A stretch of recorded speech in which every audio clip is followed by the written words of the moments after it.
اتنا ادراک تو حدود کو بھی تھا کہ عالم الغیب ہونا اور مختار کل ہونا یہ صفت الہ کی ہے۔ اتنا ادراک اس پرندے کو بھی تھا۔ حدود غیر حاضر ہو گیا، حضرت سلیمان نے حاضری لگائی، فرمایا ما لیا لا اری الحدود، مجھے کیا ہو گیا ہے، میں حدود کو نہیں دیکھ رہا۔ ام کان من الغائبین، یا حدود بھی ان چیزوں میں سے ہو گیا ہے جو مجھ سے پہلے ہی غائب ہیں۔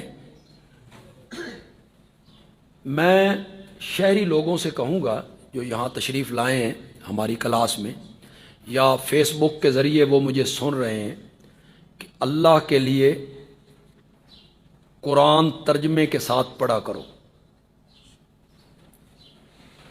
اور ترجمہ بھی اس عالم کا جو دیوبند اور بریلی کے مدرسے سے بننے سے پہلے کا عالم ہے، اور بریلوی اور دیوبندی اس عالم کا یکساں احترام کرتے ہیں، حضرت شاہ عبد القادر محدث دہلوی رحمۃ اللہ۔ بڑا خوبصورت ترجمہ ہے، اسے پڑھا کریں، اس پر تدبر کیا کریں، غور کیا کریں، حاشیہ نہیں دیکھنا، نہ چونکہ چنانچہ اگرچہ مگرچہ یعنی کہ نہ، بالکل صرف ترجمہ پڑھ، لیکن کرنا غور ہے، فکر کرنا ہے۔ یہاں آپ نے کیا غور کیا، یہ جو میں آپ کو توجہ دلانا چاہتا ہوں، اس طرح غور کریں۔ حضرت سلیمان کہتے ہیں مجھے آج کیا ہو گیا، میں حدود کو نہیں دیکھ رہا۔ جو حاضر ناظر ہوتا ہے، ناظر کا کیا معنی ہے، اس سے تو کوئی چیز مخفی نہیں ہوتی، سب چیزوں کو دیکھ رہے ہوتے ہیں۔ اور یہاں زندہ پیغمبر ہے، زندہ پیغمبر اور جاگ رہا ہے، وہ کہتا ہے میں حدود کو نہیں دیکھ رہا، یا حدود بھی ان چیزوں سے ہو گیا ہے جو مجھ سے پہلے ہی۔ معلوم ہوتا ہے حضرت سلیمان سے کچھ چیزیں کیا تھیں، پھر عالم الغیب کیسے ہوئے؟ آنے دو، میں اسے بڑی سخت سزا دوں گا، یا سرے سے ذبح کر دوں گا، یا کوئی واضح عذر پیش کرے گا غیر حاضری کا۔ فمکث غیر بعید، تھوڑی سی دیر گزری، حدود آ گیا۔ حضرت سلیمان نے پوچھا بغیر چھٹی لیے کہاں چلے گئے تھے؟ اس نے کہا حضرت ناراض نہ ہوں، احطت بما لم تحط به، علمت ما لم تعلم۔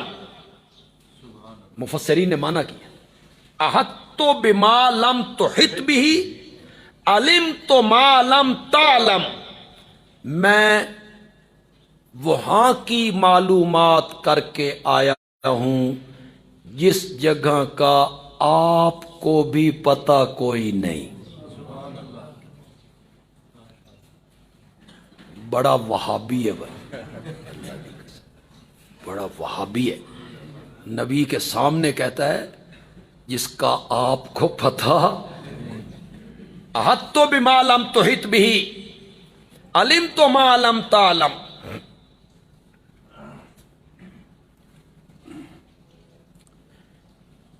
وجئتک من سبع بنبأ یقین، میں قوم سبا کے علاقے میں گیا تھا، وہاں سے ایک یقینی خبر لایا ہوں۔ پھر ان کی سیاسی حالت کا ذکر کرتا ہے، پہلے سیاسی حالت کا پھر مذہبی حالت کا۔ انی وجدت امرأۃ، میں نے پایا ہے ایک عورت کو، تملکہم، ان پہ بادشاہی کرتی ہے، سربراہ ہے، حکومت ہے اس کی بلقیس۔ وَأُوتِيَتْ مِنْ كُلِّ شَيْءٍ، اور اسے ہر چیز میں سے دیا گیا ہے۔ اتنی بڑی سلطنت ہے، اتنا بڑا دربار ہے، ہر چیز اس کو عطا کی گئی ہے۔ وَلَهَا عَرْشٌ عَظِيمٌ، اور اس کے لیے بڑا تخت ہے، خوبصورت تخت بھی ہے۔ یہی میں ایک بات آپ کو سمجھا دیتا ہوں۔ ہمارے جو دوست ہیں وہ نبی پاک صلی اللہ علیہ وسلم کے علم غیب پر ایک دلیل پیش کرتے ہیں، صغرا کبرا ملاتے ہیں، صغرا کبرا۔ وہ کہتے ہیں قرآن کے بارے میں اللہ کہتا ہے تفصیلا لکل شیء تبیانا لکل شیء، قرآن میں ہر چیز کی تفصیل ہے۔ کل پہ ذرا زیادہ زور لگاتے ہیں، کل شیء، ہر چیز کا بیان ہے قرآن میں۔ یہ لوگوں کو کہہ دیا ہے قرآن ہے نا تفصیلا لکل شیء تبیانا لکل شیء، ہے نا؟ تو لوگ کہتے ہیں جی ہے۔ پھر لوگوں سے پوچھتے ہیں پھر نبی پاک قرآن کے عالم ہیں کہ نہیں؟ ہاں جی نبی پاک قرآن کے عالم ہیں۔ تو قرآن میں ہر چیز کا بیان ہے اور آپ اس کے عالم ہیں، تو پھر آپ ہر چیز کو جانتے ہیں۔ یہ صغرا کبرا، پھر نتیجہ نکال۔ آگے قوم ہے بیچاری پڑھی پڑھائی، انہیں پتہ کو نہیں ہوتا بے کل کبھی کبھی بعض کے معنی میں بھی آ جاتا ہے، ہر جگہ کل استغراقی نہیں ہوتا، ساری چیزیں۔ یہ اس کا جواب ہے جی، اس کو نوٹ کرو۔ ہدہد کہتا ہے وَأُوتِيَتْ مِنْ كُلِّ شَيْءٍ، ملکہ بلقیس کو ہر چیز دی گئی ہے، مردانہ خصوصیات بھی،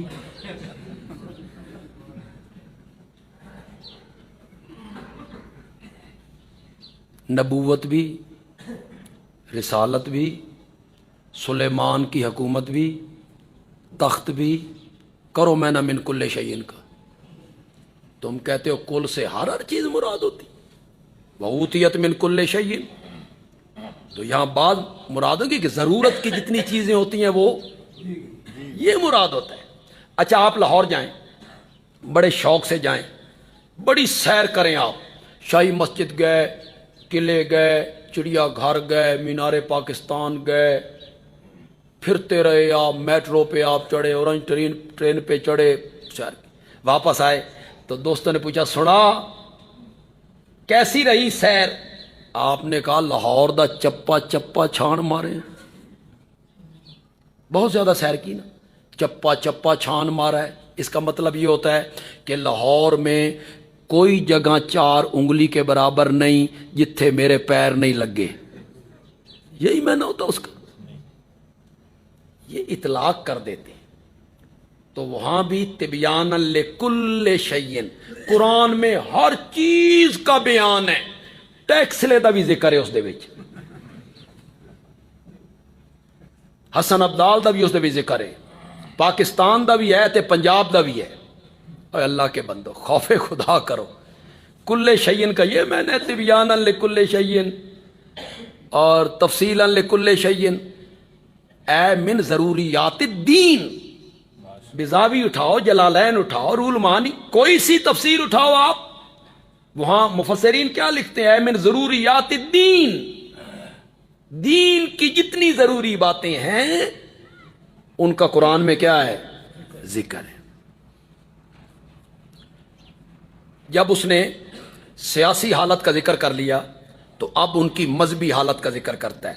وجدتها وقومها، میں نے پایا ہے اس کو، ملکہ کو اور اس کی قوم کو، یسجدون للشمس من دون اللہ، وہ سجدہ کرتے ہیں سورج کا اللہ کے سوا۔ جو لوگ کہتے ہیں من دون اللہ سے مراد بت ہوتے ہیں، وہ ذرا اس پر توجہ فرما لیں جی، یہاں شمس پر من دون اللہ کا اطلاق ہو گیا جی، سورج پر۔ وہ سجدہ کرتے ہیں سورج کا اللہ کے سوا۔ وَزَيَّنَ لَهُمُ الشَّيْطَانُ أَعْمَالَهُمْ، مزین کیا ہے ان کے لیے شیطان نے ان کے اعمال کو، پھر روک دیا ہے ان کو سیدھے راستے سے، اور وہ ہدایت یافتہ نہیں ہے۔ یہ ہدہد نے حضرت سلیمان سے کہا میں چلا گیا تھا قوم سبا، وہاں میں نے یہ حالات دیکھے ہیں، ایک ملکہ ہے، اس کو میں نے دیکھا سورج کا وہ سجدہ کرتے ہیں، اللہ کے سوا اوروں کو پکارتے ہیں۔ چنانچہ حضرت سلیمان کا جواب بھی ہو گیا اور اس کا عذر بھی ہو گیا۔ آگے سلیمان کے دربار میں ہدہد نے توحید کے موضوع پر تقریر کرنی شروع کر دی۔ اب مبلغ ہے ہدہد، سن رہے ہیں حضرت سلیمان۔ اب حضرت سلیمان کا دربار ہے، وزیر بھی ہوں گے، مشیر بھی ہوں گے، پارلیمنٹ کے ممبر بھی ہوں گے، صنادید بھی ہوں گے، بڑے بڑے لوگ ہوں گے، دربار لگا ہوا ہے۔ ہدہد تقریر کر رہا ہے، اللہ یسجدوا للہ، وہ اس اللہ کا سجدہ کیوں نہیں کرتے؟ الذی یخرج الخبأ فی السماوات والارض، جو زمین و آسمان کی چھپی ہوئی چیزوں کو باہر نکال دیتا ہے۔ کون صفت آ گئی؟ مختار کو۔ کون سی؟ قادر ہے، مالک ہے، مختار ہے۔ سورج چھپا ہوا ہے، باہر نکال دیتا ہے، چاند چھپا ہوا باہر نکال دیتا ہے، ستارے چھپے ہوئے باہر نکال دیتا ہے، بارش بادلوں میں چھپی ہوئی باہر نکال دیتا ہے، برف بادلوں میں چھپی ہوئی باہر نکال دیتا ہے، زمین میں پانی چھپا ہوا باہر نکال دیتا ہے، تیل، معدنیات، فصلیں چھپی ہوئی باہر نکال دیتا ہے۔ وہ اللہ، اس کو کیوں نہیں سجدہ کرتے جو اللہ زمین و آسمان کی چھپی ہوئی چیزیں باہر نکال دیتا ہے؟ وَيَعْلَمُ مَا تُخْفُونَ وَمَا تُعْلِنُونَ، جانتا ہے جو تم چھپاتے ہو اور جو تم ظاہر کرتے ہو۔ یہ کون صفت آ گئی؟ دو صفتوں کا ہدہد نے ذکر کیا جی، مختار ہے، مالک ہے، جو کچھ تم ظاہر کرتے ہو اسے بھی جانتا ہے، جو کچھ تم چھپاتے ہو اسے بھی جانتا ہے۔ دو صفتوں کو ذکر کرنے کے بعد ہدہد نتیجہ نکالتا ہے، اگر یہ دو صفتیں اللہ کی ہیں تو پھر اللہ لا الہ الا، پھر اس کے سوا الہ کوئی نہیں ہے۔ تو یہ ہدہد کو بھی پتا تھا کہ یہ دو صفتیں کس کی ہیں؟ الہ کی ہیں، الہ کی ہیں۔ الہ ہی میں یہ دو صفتیں پائی جاتی ہیں، اور جس میں یہ دو صفتیں مان لی جائیں اس کو کیا مان لیا؟ الہ مان لیا، چاہے زبان سے کہے یا نہ کہے۔ اور کلمے میں اس نے کہا تھا لا الہ الا۔ یہاں میں ایک بات کہا کرتا ہوں، یہاں بھی کہوں گا، جو شہری لوگ آئے ہیں، مختلف مساجد سے لوگ آئے ہوئے ہوں گے، یہاں علماء بھی آئے ہیں، علماء اپنی اپنی مسجدوں میں درس دیتے ہیں، کہیں عشاء کے بعد ہوتا ہوگا اور کسی مسجد میں صبح کی نماز کے بعد درس ہوتا ہوگا۔ یہ اللہ نے ہماری جماعت کی قسمت میں کی ہے۔ تو ہمارے علماء کو یہ تجربہ ہوگا کہ جب آپ صبح کی نماز پڑھا کے یا عشاء کی نماز پڑھا کے قرآن کھولتے ہیں نا، تو کئی لوگ جوتیاں اٹھا کے چلے جاتے۔ ہاں، کوئی تقاضا ہو، کام ہو، کوئی حرج نہیں، کوئی گناہ نہیں، کوئی گناہ نہیں۔ تقاضا ہے، گھر میں کوئی تکلیف ہے، کوئی چیز لینی ہے، مطلب کوئی تقاضا ہے، ضرورت ہے، چلا گیا، کوئی گناہ نہیں۔ اور اگر کوئی ضرورت نہیں، کوئی تقاضا نہیں، بلا وجہ وہ قرآن کا درس چھوڑ کے چلا جاتا ہے، یہ گناہگار ہے، اور یہ ہے قرآن کو پیٹھ دینا۔ اس کو کہتے ہیں قرآن کو پیٹھ دینا۔ ادھر قرآن بیان ہونا شروع ہونا لگا، مولانا نے کھولا قرآن، یہ ادھر نکل گیا۔ یہ جو ہمارے یہاں ہے بھئی، یہ قرآن ہے، اس کو پیٹھ نہیں دینی، اس کو پیٹھ نہیں دینی، بڑا گناہ ہے جی کانٹ دینی۔ کیوں بھئی؟ پیٹھ جسم کا حصہ نہیں؟ یہ معنی تھا پیٹھ نہ دینے کا، ظاہری معنی آپ نے لے لیا یار، بے قرآن کو پیٹھ نہیں دینی، بے ورقوں کو پیٹھ نہیں دینی، اور اس کا معنی یہ تھا قرآن کے حکموں کو پیٹھ نہیں دینی، یہ معنی تھا اس کا۔ قرآن کہتا ہے پورا تولو، پورا تولو.